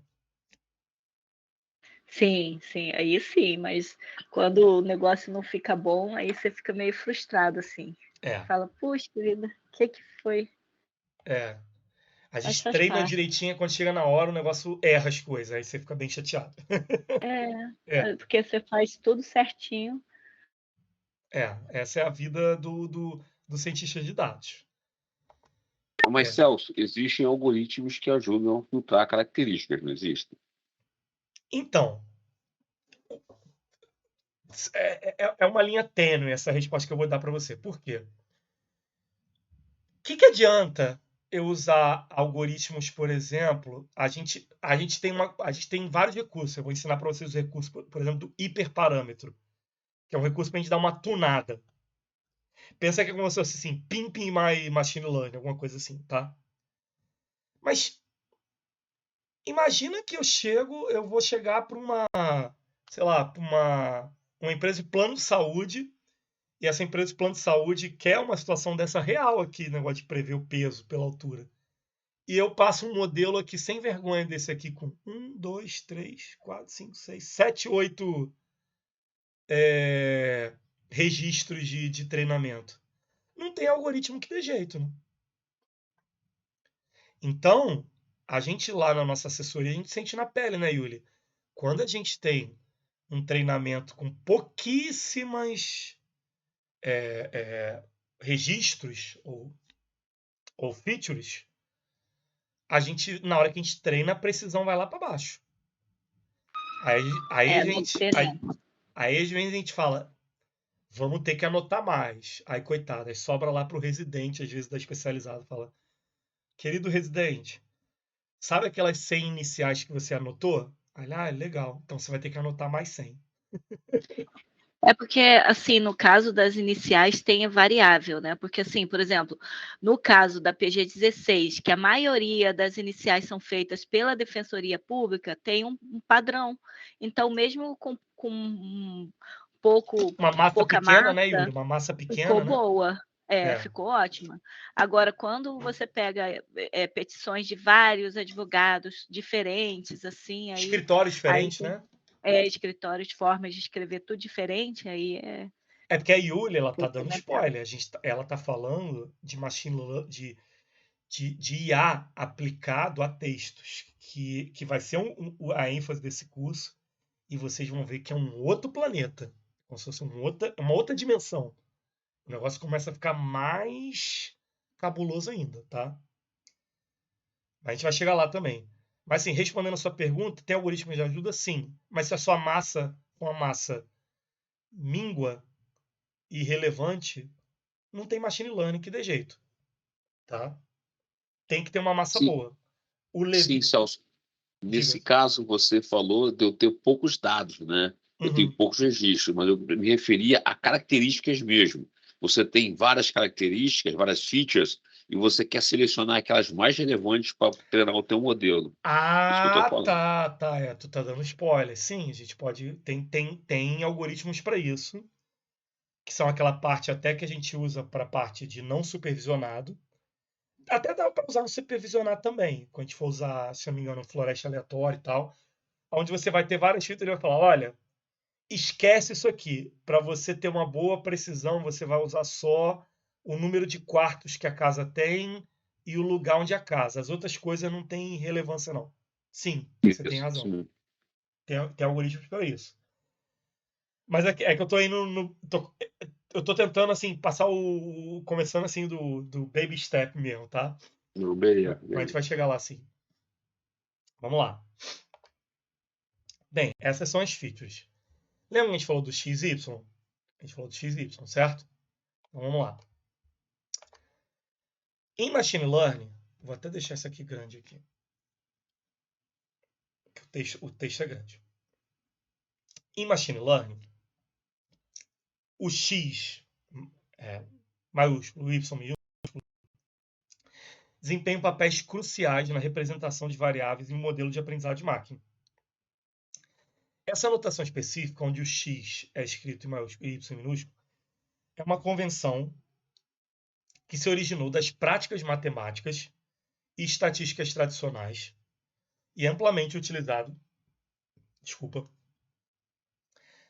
para representar as variáveis de entrada e saída em contexto de modelagem matemática e análise de dados. Isso é uma coisa antiga, tá? Isso é uma coisa antiga que começou na parte matemática e estatística. Muito antes começaram as primeiras implementações computacionais disso, tá? Então, aquele x que a gente fez, no nosso caso lá, o x tinha, as variáveis continham o quê? Hein, galera? As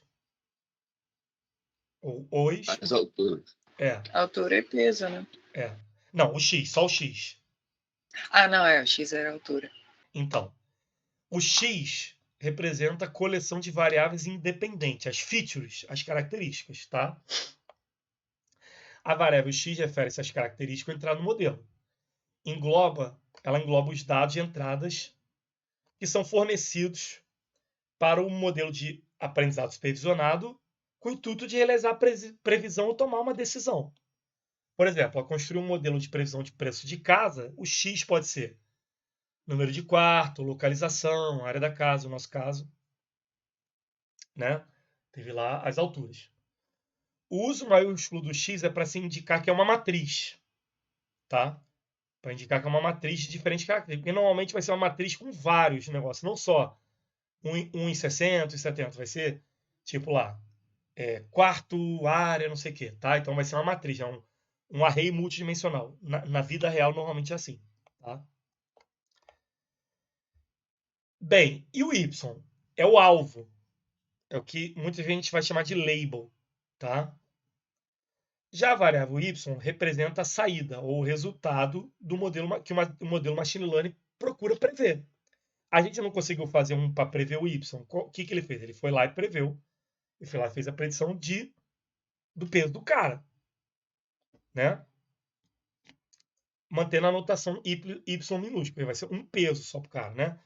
Existe classificação multilabel? Existe, mas é uma outra situação, tá? Então, continuando com o exemplo de previsão de preço de casa, o y seria o preço real das casas. A letra minúscula ajuda a identificar facilmente que se trata de uma variável de resultado, tá?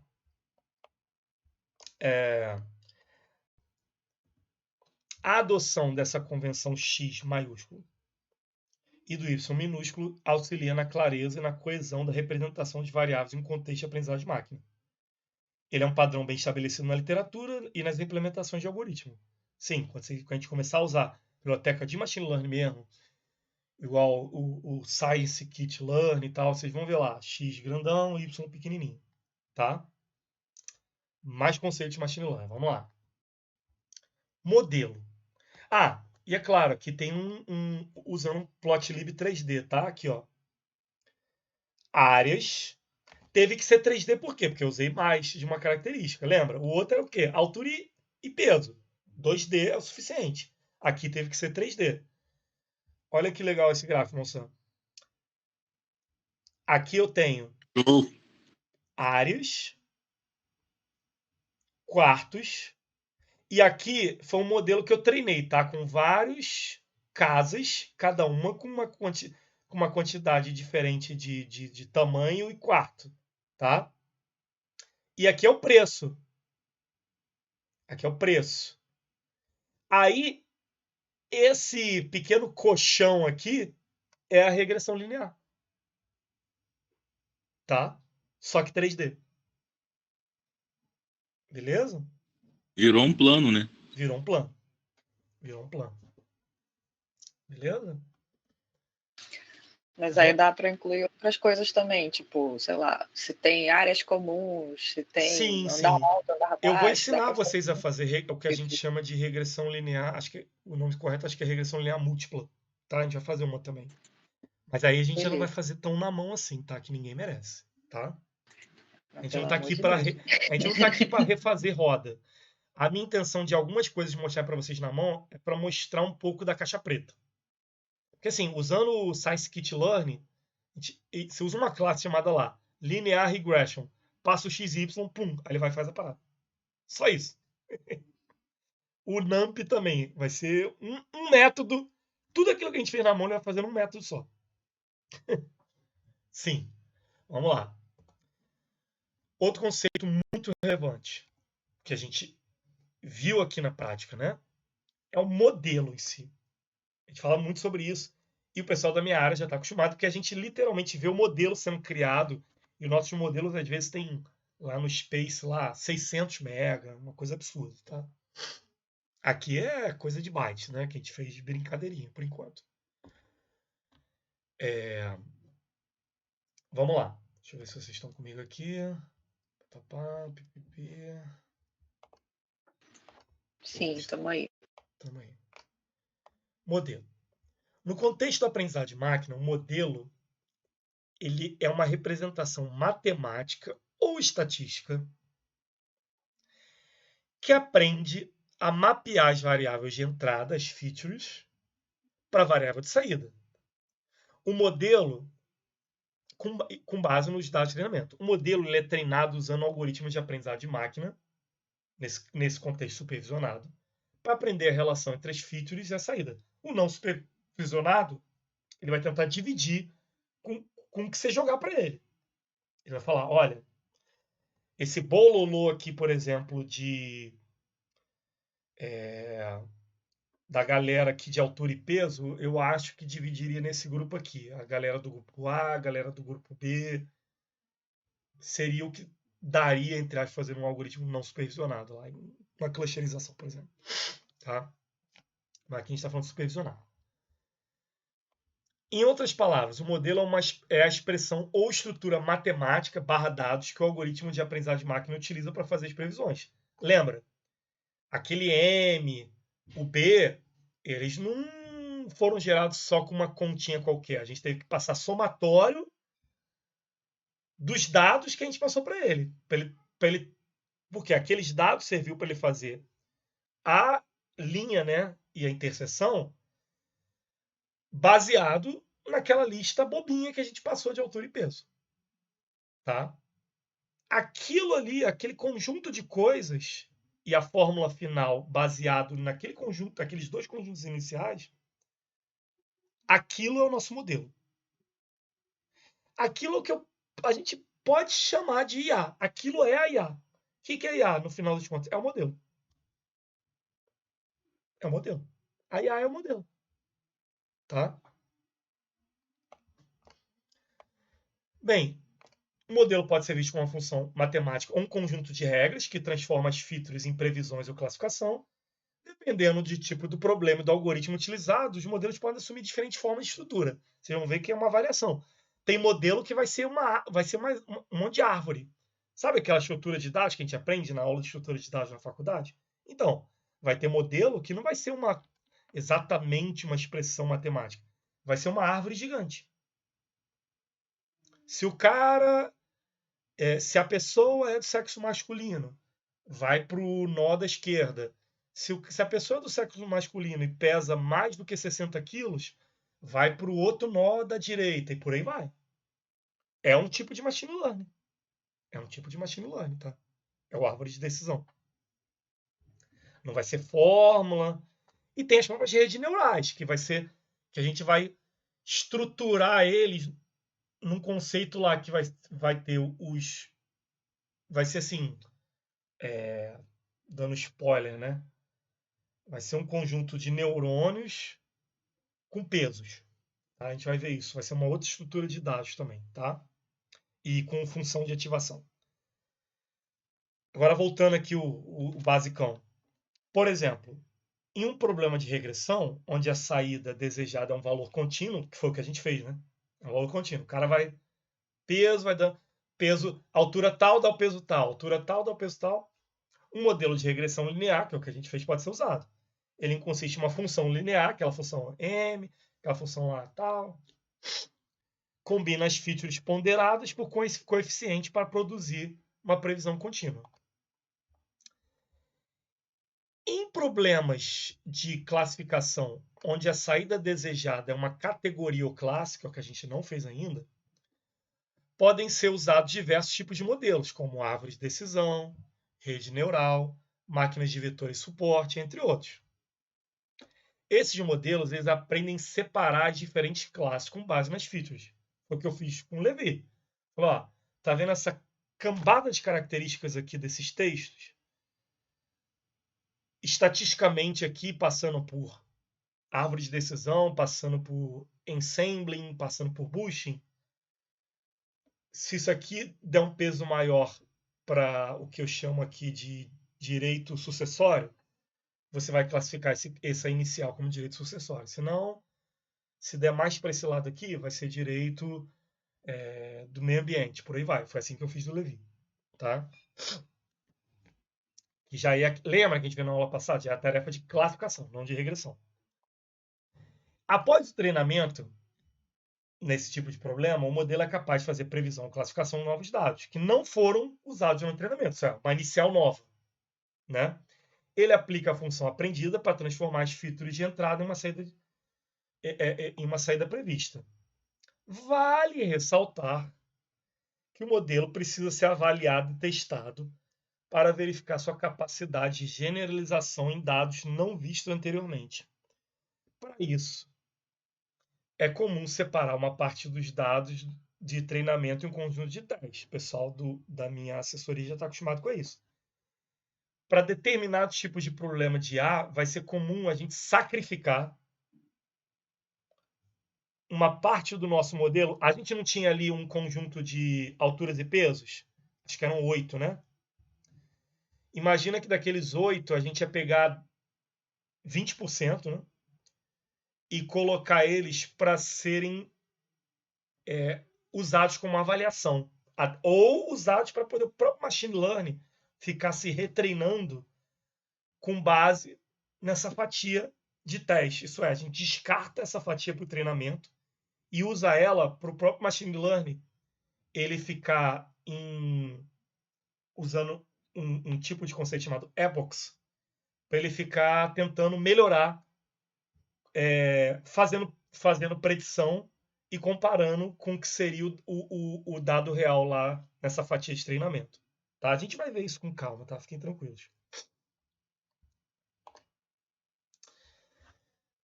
Tipos de modelo, tá? Tipos de representação. A representação pode variar de acordo com o algoritmo ou técnica do aprendizado de máquina. Aqui estão sendo usados alguns exemplos. Regressão linear, que a gente fez hoje. Nesse modelo, é uma equação linear que descreve a relação entre as variáveis de entrada e variável de saída. Por exemplo, em uma regressão linear simples, o modelo vai ser aquele y, né, que tem seção recebe, m vezes x mais b, certo? Em rede neural, vai ser camadas de neurônios interconectados, para a gente poder fazer o forward, o backtracing, onde a conexão tem um peso associado. Os pesos e as funções de ativação nas camadas constituem a representação do modelo. Não vai ser só uma fórmula matemática. Árvore de decisão, comentei com vocês agora há pouco. É aquilo que a gente vê na aula de estrutura de dados na faculdade. Ele vai montar uma árvore gigante. Uma árvore com altura, nó esquerdo, nó direito, aquela que vai ter lá a raiz, tudo aquilo que vocês viram na faculdade. Tá? Lá embaixo tem o quê? As folhas, certo?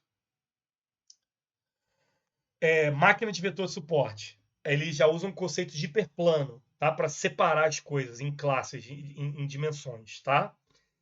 Aí vai ter a questão de coeficiente. E um outro tipo de modelo, que é a regra de associação, que é um composto relações entre variáveis. Tá? Então, assim, o modelo que você vai usar ele para poder ter a utilidade para IA, ela pode ter várias representações na hora de você literalmente serializar ela em disco, né? Você treina e você persiste aquele resultado daquele treinamento, tá? E internamente ele pode ter esses tipos de representação, tá? E é claro, vai variar de biblioteca a biblioteca. Cada uma vai usar internamente um formato binário maluco lá para poder guardar essa informação, tá? Porque ninguém merece a gente ter que ficar treinando a IA toda hora que a gente vai fazer uma predição, né? A ideia não é essa, né? A ideia não é essa. A ideia é treina, serializa e usa o modelo treinado para fazer a predição. Porque assim, vocês vão ver que vai ter modelos, quando a gente usar Transformer, que demora 3 horas para treinar numa placa de vídeo de 12 GB de vídeo.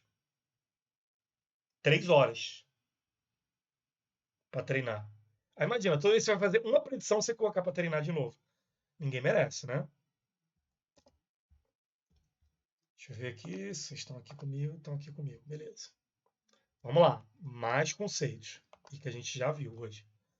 Dados de treinamento. Dataset. No contexto de aprendizado de máquina supervisionado, os dados de treinamento são um conjunto de exemplos que são utilizados para treinar o modelo. Esses dados consistem em pares de entradas, features, e a saída correspondente. O nosso modelo, tadinho, foi um modelo que a gente escreveu no código. Não é o mundo ideal, né? Celso, qual o tipo de dados de entrada que normalmente a gente até pega na internet, por aí vai? O bom e velho CSV, tá? O bom e velho CSV, por incrível que pareça. Tá? O bom e velho CSV. Eu vou mostrar um site para vocês onde vai ter milhares de datasets prontos. O próprio site, aquele DataGov do governo, pode servir também de dataset. Tá? Mas vocês vão ver que tem sites específicos para isso, para a questão de IA. Tá? Os dados de treinamentos são essenciais para o processo de treinamento de modelo.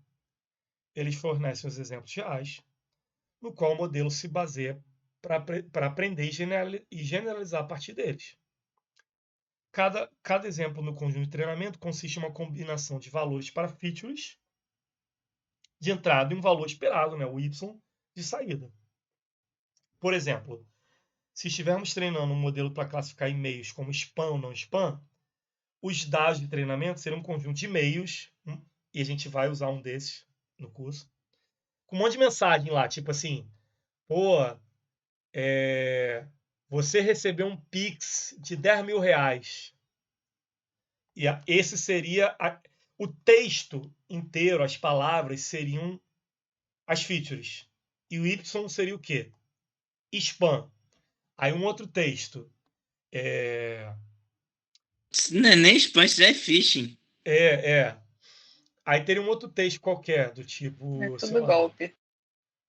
Segue o recibo da sua viagem no Uber, né? Que é aquele e-mail que a gente costuma receber quem tem habilitado o e-mail do Uber. Aí estaria lá como não spam, entendeu? Quer dizer, eu sei que dependendo do ponto de vista pode ser um spam também, né? Mas só para cargo de consciência, entendeu? Então, assim, esse seria um exemplo, tá? De um modelo, tá? Um modelo lá de spam e não spam, tá? E seria um exemplo de um dataset, né? A gente teria uma lista que poderia ser um CSV ou poderia ser uma pastinha zipada que eu teria os TXTs de spam e os TXTs de não spam em duas pastas separadas. Pode ser assim também, tá? Em vez de ser um tabelão.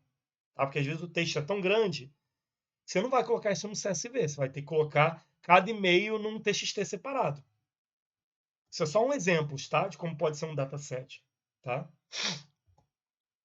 E sim, às vezes você extrair o dataset é a parte mais chata também da vida de um cientista de dados.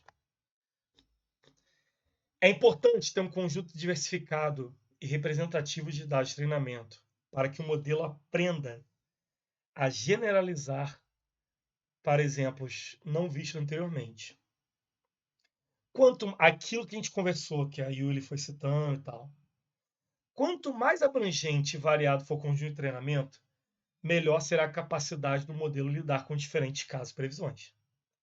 Aquele nosso modelo, coitado, assim, é um mundo muito bobinho, né? De pesos e altura. A gente sabe que na vida real não é assim, né?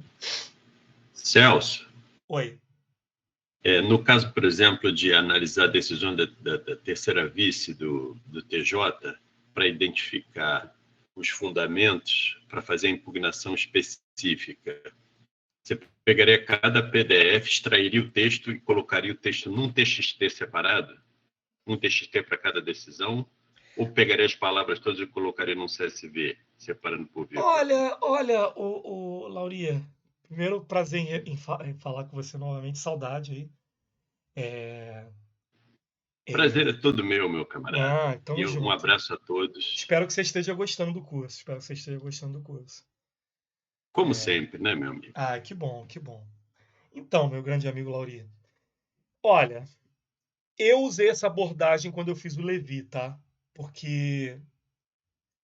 Mas eu usei iniciais, né? As iniciais são muito grandes. Eu acho que decisão costuma ser uma página, né? Eu espero que sim, né?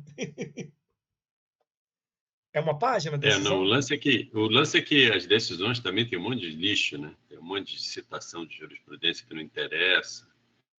É Isso. complicado. Vou dar spoiler. A gente vai chegar numa aula onde a gente vai fazer o pré-processamento do texto. Quando a gente começar a ir para essa parte de IA para texto, que é o foco do curso, diga-se de passagem. Só que se eu começasse com IA com texto, a galera ia pular fora do curso, porque IA com texto o negócio já começa a ficar bem complicado. Mas assim, vamos lá. No seu caso, eu começaria fazendo isso. Eu começaria extraindo as decisões dele ou dela. E como são textos grandes, eu colocaria. Lauria, eu não sei se eu estou enganado. É uma decisão por processo ou pode ser mais de uma? Não, nesse caso da terceira vice, é uma decisão por processo. Então, o que eu faria no seu lugar? Eu extrairia do texto, tá? O Python tem boas bibliotecas para fazer isso, tá? Não precisa. A não ser a parte escaneada. Vai ter que usar o Tesseract, não tem jeito. Eu extrairia... Não, mas aí essas decisões geradas pelo tribunal, elas são todas com PDF, com texto facílimo de extrair. Isso Beleza. Não é problema Você vai nenhum. extrair.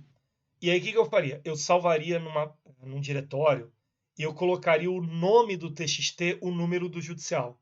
Aqueles 20 números, sabe? Então ficaria lá. Não sei o que lá, 8/19/2023.txt. E vou te dar uma outra dica. Quando você salvar o TXT, você já salva em UTF-8 e já remove todas as quebras de linhas. Quebras de linha não vão ter utilidade nenhuma. Beleza. Tá? Aí você vai salvar. Aí você vai falar, Celso, mas eu sei que dependendo da técnica que eu vou usar, eu vou descartar muita coisa do texto. Não tem problema.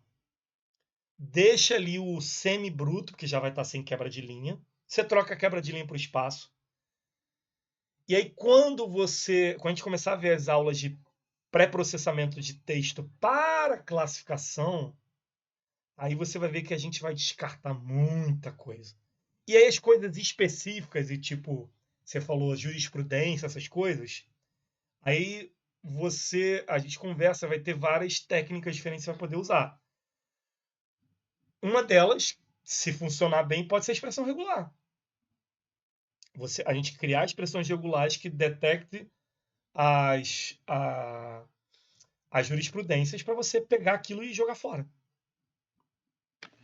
Acho que dá para fazer por tabulação, porque a maioria das citações eles comprimem com uma tabulaçãozinha à esquerda. Acho que dá para aí você usar tem que o barra ver. T. Se você for fazer usando isso, então não descarta quebra de linha em formato. O problema é o seguinte: quando você extrai para TXT, não existe mais formatação, não existe mais alinhamento à esquerda, alinhamento à direita. Essas coisas não existem em texto puro, né? Então você começa a perder algumas coisas, tá? Então eu não me garantiria nisso aí. Dica de experiência mesmo, quem já tomou muita porrada com isso. Se você quiser depois, a gente tem um machine learning que pega jurisprudências, que a gente treinou lá o raio jurídico. A gente conversa depois, a gente passa para você. Então ele poderia detectar para você jogar fora. Beleza. Tá? É isso. Beleza. Eu tô sempre à sua disposição aí, tá, Lauria? Qualquer dúvida aí, fica à vontade. Valeu. Tamo junto. Bem, uma prática comum é dividir o conjunto de dados em duas partes. Aquilo que a gente falou, né? Treinamento e validação, tá? Isso aí a gente vai ter ferramentas que vão fazer isso para a gente automático, tá? Não se preocupem com isso. Em resumo, os dados de treinamento são conjuntos utilizados para treinar um modelo. É só saída correspondente. Só uma dúvida, Lauria. A sua ideia é uma tarefa de quê? De classificação? Pelo seguinte, quando você vai recorrer dessa decisão de terceiro vice, você tem que impugnar todos os argumentos. E aí, mesmo que você tenha feito uma petição suficiente para rebater o que foi decidido, se você esqueceu um tópico, Os caras lá em cima, eu não duvido nada que eles usem até machine learning para pegar essas coisas também. Entendeu? Se você esqueceu um negocinho, não impugnou, mesmo que seja uma coisa irrelevante, não interessa. Se está na decisão, você tinha que ter impugnado. Eles lá no STJ, eles dão porrada no recurso. Entendeu? Entendi. Aí isso facilitaria, já listaria os tópicos, entendeu? Essa decisão, ela você tem que impugnar isso. Aí você já teria esses tópicos separados, que já montariam, além do argumento principal, além de tudo, ele acrescentaria capítulos à petição para não deixar passar nada. Para evitar que você ter esse trabalho físico de ficar conferindo, né, tudo. Eu não vou mentir para você não, o Lauri. Esse teu objetivo, ele pode ser bastante útil se usar uma técnica chamada classificação multilabel. Porque basicamente é como igual filme. Qual o gênero do filme? Hoje em dia não é um gênero só, né? O filme é suspense e é ficção científica. Sim, perfeito. Então perfeito. O Y, ele não é um Y de um valor só. O Y ele tem mais de um valor.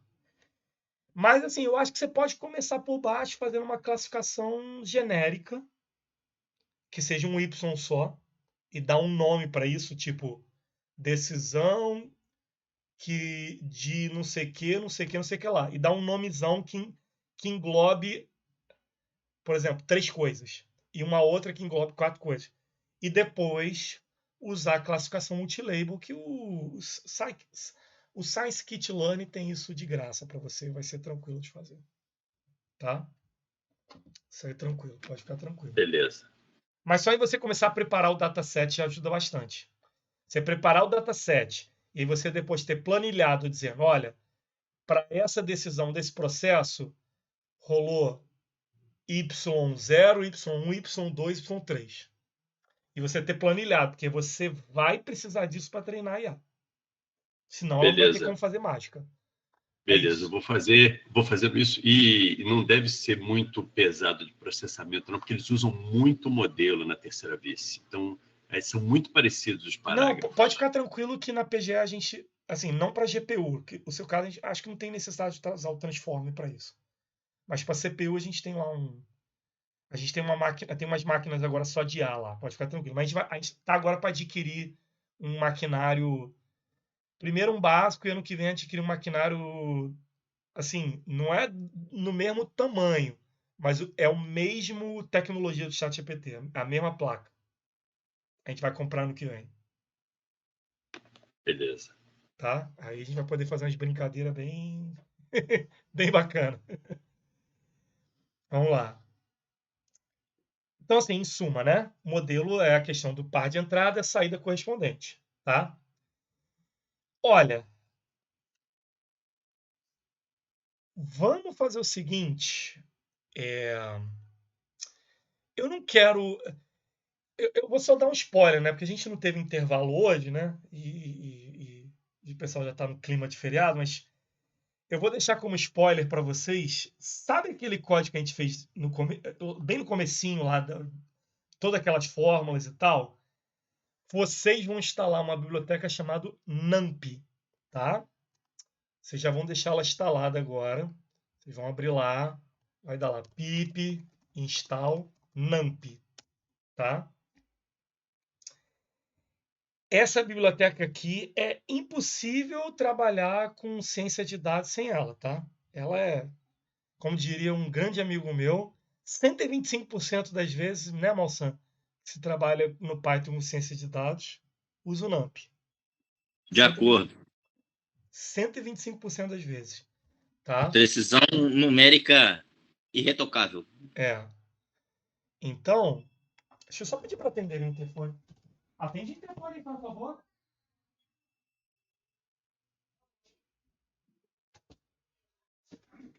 E no NumPy, a gente vai pegar todo aquele cálculo lá e...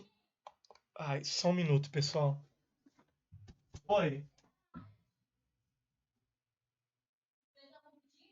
Sim, sim. Fala para aguardar 30 segundos que eu tô indo. Pessoal, é a Light. A gente tá com um problema aqui. Eu fiz uma reclamação, os caras vieram. Realmente eu vou ter que ir lá. Mas assim, instale o NAMP, tá? E a gente vai aprender que o NAMP vai facilitar muito a nossa vida para esses cálculos, para manipular e essas coisas, tá? Vou ter que encerrar mais cedo mesmo, porque chegou o pessoal da Light. E a gente também não tinha feito intervalo hoje. Desejo a todos um bom feriado. Espero que vocês tenham gostado da aula de hoje, tá? Desculpa aí qualquer coisa, os problemas que deram na internet rapidamente. É isso, pessoal. E daqui a pouco deixa eu terminar a gravação aqui.